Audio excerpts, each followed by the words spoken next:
In the spring of 1533, a child was born who would become England's greatest monarch. But the secret of her birth would haunt the throne for decades and change the course of history forever. Anne Boleyn, the woman who had captivated King Henry VIII so completely that he broke with Rome itself to marry her, delivered not the promised son, but a daughter. They named her Elizabeth, and while the king tried to hide his disappointment, whispers began immediately in the shadowed corridors of Hampton Court and Greenwich Palace. Some said the child was too clever, too quick, her eyes too sharp and knowing for an infant. Others noted how unlike Henry she seemed, with her pale skin and delicate features that bore little resemblance to the robust Tudor line. The true secret, however, lay not in Elizabeth's legitimacy as Henry's daughter, but in something far more extraordinary that Anne Boleyn took to her grave. In the years before she caught the king's eye, Anne had served at the French court, where she became entangled with scholars and mystics who practiced the old ways, the ancient knowledge that the church had tried to erase.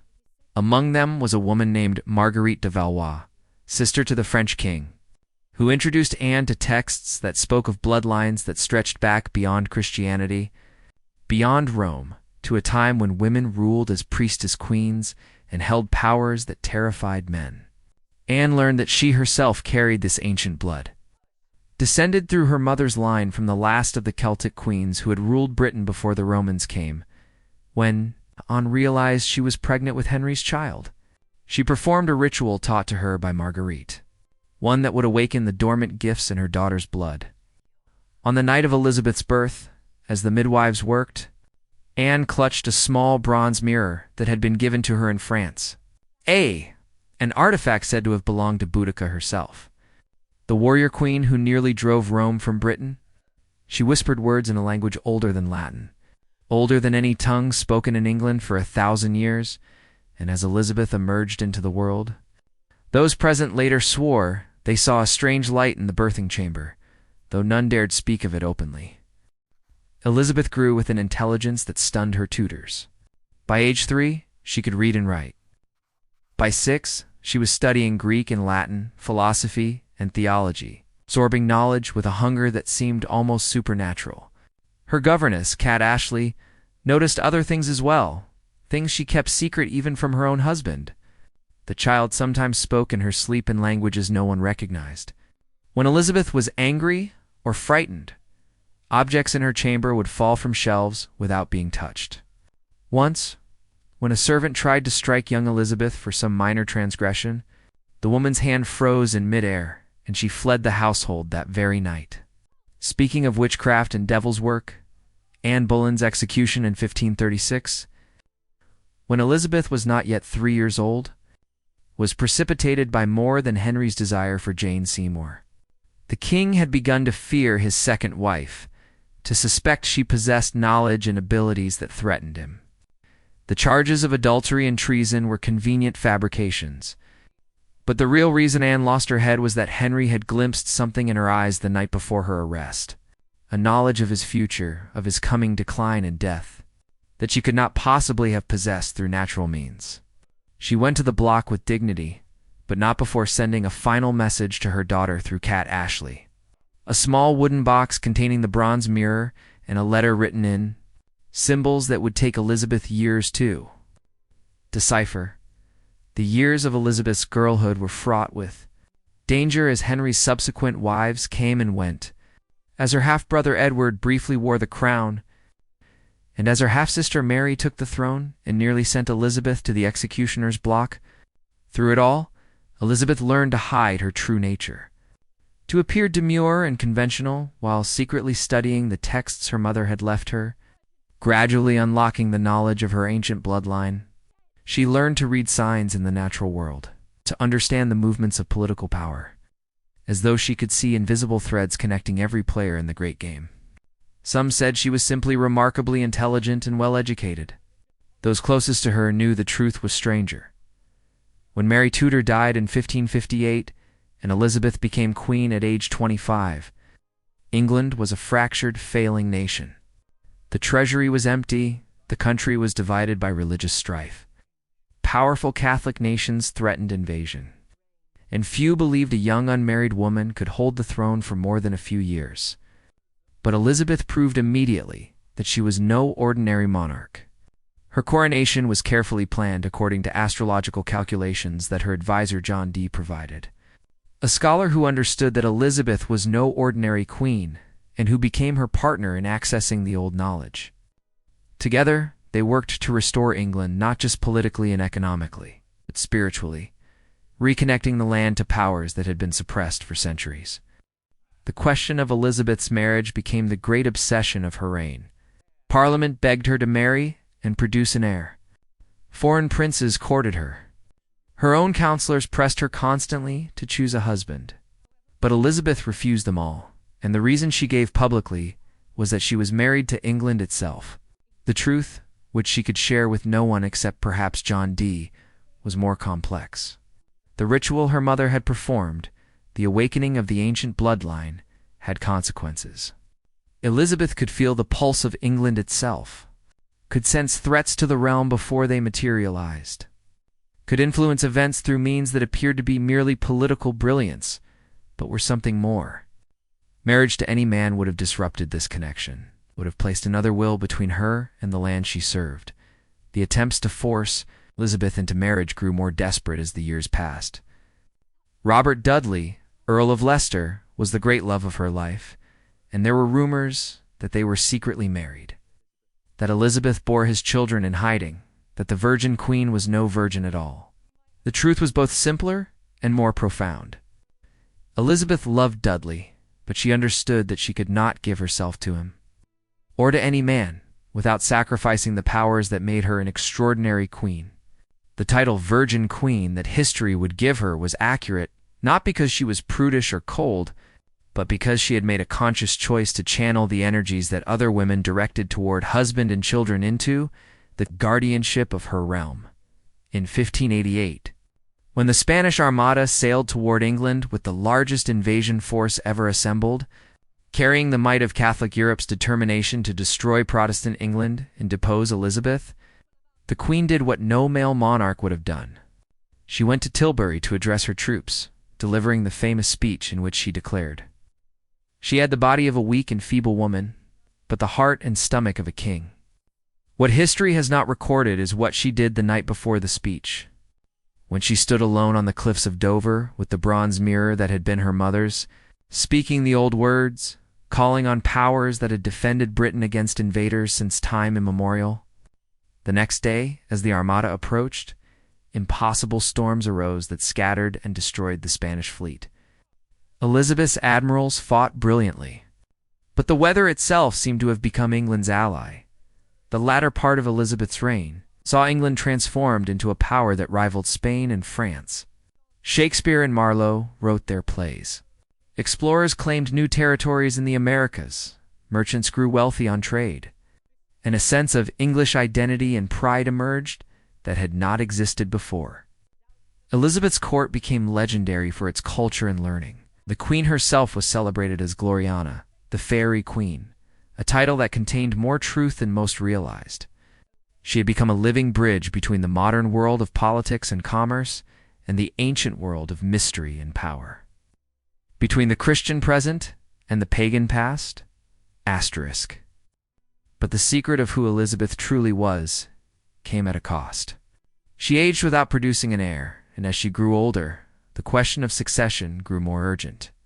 She could not explain to her counselors why she had never married, could not tell them that the powers she possessed could not be passed to a son born of her body, that the ancient bloodline required female descent and specific rituals to awaken. She watched those she loved die, Robert Dudley, Cat Ashley, William Cecil, and felt the loneliness of being the last of something precious and irreplaceable. The knowledge her mother had passed to her would die with her unless she could find another vessel, another woman of the bloodline to carry it forward in her final years. Elizabeth began to search her family tree for others who might carry the ancient blood. She found a distant cousin in Scotland, Arabella Stuart, descended from Henry VII through Margaret Tudor, and she arranged for the girl to be brought to court and educated in ways that seemed merely conventional but were designed to test whether the old powers could awaken in her. The experiment was cut short by politics and the machinations of King James of Scotland, who saw Arabella as a rival to his own claim to the English throne. Elizabeth realized too late that the unification of the English and Scottish crowns under James, while politically necessary, would mean the end of her particular line of power. The last days of Elizabeth's life, in 1603, were marked by a melancholy that her courtiers attributed to age and illness, but which was really grief for the passing of something greater than one woman's life. She sat for hours in her privy chamber, refusing to eat or sleep, the bronze mirror in her hands, speaking to ghosts or memories, or perhaps to the land itself. When she finally died, after days of silence, those who prepared her body for burial found marks on her skin that none could explain. Symbols that looked like writing in an unknown language that faded even as they looked at them. As if her flesh itself was releasing secrets it had carried for 70 years. The reign of James. I that followed was prosperous in many ways, but something had changed in England. The sense of destiny and miraculous protection that had characterized Elizabeth's era began to fade. Within a few decades, England would descend into civil war. The old certainties seemed less certain. Historians would attribute this to changing political and religious circumstances, to the inevitable shifts of history, but perhaps something else had been lost when Elizabeth died. Something that had connected the island nation to older powers that no longer had a guardian. The legend of the Virgin Queen grew over the centuries, and Elizabeth became a symbol of female power, independence, and national pride. But the true story of who she was remained hidden. The bronze mirror disappeared from the royal collection, supposedly lost or stolen, though some claimed it had been deliberately hidden by Elizabeth herself, along with her mother's letter and other artifacts of the old knowledge. Occasionally over the generations, there would be reports of objects surfacing bearing symbols no one could read, of women in the royal bloodline who possessed inexplicable gifts, of moments when England seemed protected by more than mere military might. In the centuries since Elizabeth's death, scholars have debated every aspect of her reign. Why did she never marry? Was she physically unable to bear children? Was she secretly married to Leicester? Did she have lovers? Was she a political genius, or simply fortunate? The answers they have proposed remain incomplete because they seek natural explanations for something that was never entirely natural. Elizabeth herself left contradictory signals, encouraging the myths about her even as she hid the truth. She wanted to be remembered as Gloriana, as the Virgin Queen, as good Queen Bess. But she could not allow history to know what she really was without risking everything her mother had sacrificed for her, the real secret. That changed history was not a political scandal or a hidden marriage or a question of legitimacy. It was that England's greatest monarch was the last practitioner of an ancient tradition, a woman who carried in her blood and her being a connection to powers that predated Christianity, predated Rome, predated history itself.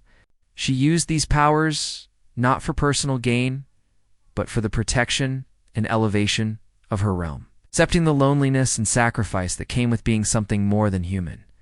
When she said she was married to England, she was speaking literal truth. When she said she had the heart of a king, she was understating her nature. She had the heart of the ancient queens, the priestess rulers who had once guided tribes and nations through direct communion with forces that modern people have forgotten or dismissed as superstition. Today, when we look at portraits of Elizabeth, we see the white makeup, the elaborate costumes, symbols of power she wore so deliberately. We see a woman who is brilliant and vain, political and poetic, cruel and merciful. All the contradictions that make up a human being. But if we look more closely, particularly in certain portraits painted by artists who had been initiated into mysteries of their own, we can see something else.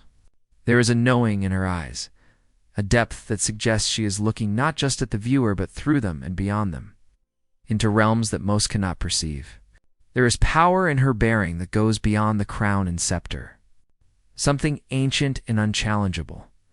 The secret that changed history was carried to the grave by a woman who knew that some truths are too dangerous to speak, too precious to risk in writing, too profound to be believed even if revealed. Elizabeth died with her mysteries intact, leaving us to puzzle over the gaps in the historical record, the unanswered questions. The sense that we are missing something essential about who she really was. Perhaps that is as she intended. Perhaps she knew that the greatest power is the one that is never fully revealed, that the deepest magic works best in shadow and suggestion, that a queen who wants to be remembered forever must remain forever just beyond understanding. The Virgin Queen gave us her reign, her accomplishments, her legend, but she kept her true self hidden, and in that hiding, created a mystery that will endure as long as people wonder what it means to be powerful. To be a woman, to be connected to something larger than oneself, that is the secret Elizabeth carried, the secret that changed not just England, but the very idea of what a queen could be. And it is a secret that remains locked in the past, waiting perhaps for another woman of the ancient bloodline to rediscover it and awaken once more the powers that sleep beneath the land.